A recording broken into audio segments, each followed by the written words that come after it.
There are some people who tell me, Brother Zakir, suppose if you're driving a car, and if you have a temporary license is a kacha license in India, temporary license.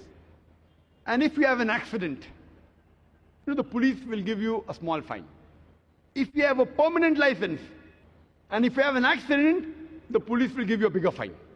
Therefore, if we don't read the Quran, and if we don't understand the Quran, and if we make any sin, God will punish you less. If you understand the Quran, and then if you commit a sin, then God will give you double punishment.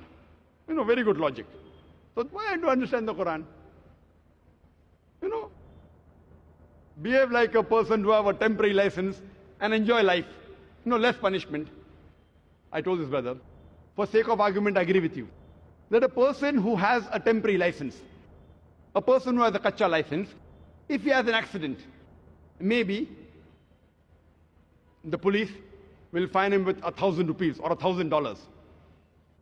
And if a person who has a permanent license, if he has an accident, maybe the police will fine him double, 2,000 rupees or $2,000.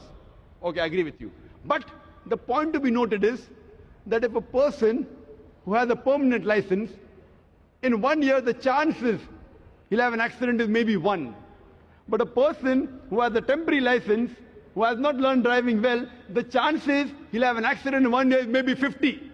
So at the end of the year, the person who has permanent license pays a fine of 1,000 rupees or $1,000. And a person who has a temporary license, he pays a fine of $50,000. A person who has a temporary license pays $1,000. A person who has a permanent license pays $2,000. So if he has an accident once a year, at the end of the year, he pays a fine of $2,000. And a person who has a temporary license, maybe he'll have 50 accidents in a year. At the end of the year, he pays a fine of $50,000 or 50,000 rupees.